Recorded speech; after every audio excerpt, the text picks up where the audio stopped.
Nitong nakaraang weekend sa UAAP Season 87 Women's Volleyball Tournament, wagi ang Adamson Soaring Falcons kontra sa UE Red Warriors sa loob ng 3 sets. Top scorer pa rin para sa Adamson si Shaina Nitura na nakakuha ng 18 points sa 17 attacks, 1 block at 5 excellent digs.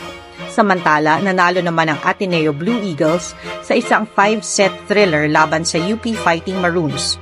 Dikit ang laban sa 5th set at nauna pang makaabot sa match point ang UP 14-12.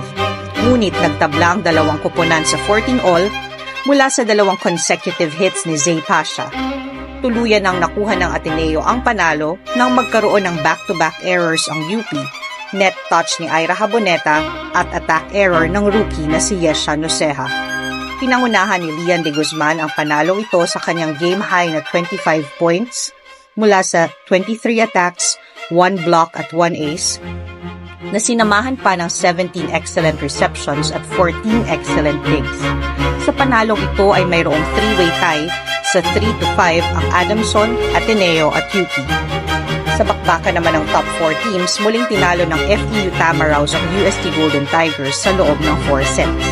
Lamang man ang UST sa 4th set 16-10, hindi nagpatinag ang FEU sa pangunguna ni Jerzel Petalio na nagpakawala ng 4 straight points para makuha ang lamang 20-19. Nauna mang umabot sa set point ang Golden Tigers 24-23, nagtie ang laban sa isang drop ball ni Chenny Tagaod. Nakakuha naman ng service ace si Mitzi Panangin at tuluyan ang nakuha ng Tamaraws ang panalo nang mapigilan ni Jean Asis ang attack ni Regina Horado. Nakakuha ang Congolese opposite spiker na si Faida Bacangke ng season best na 22 points mula sa 18 spikes, 2 aces at 2 blocks. Samantala, muling pinatunayan ng NU Bulldogs na sila ang reyna ng UAAP Volleyball nang kanilang talunin ang LaSalle Green Archers sa 4 sets.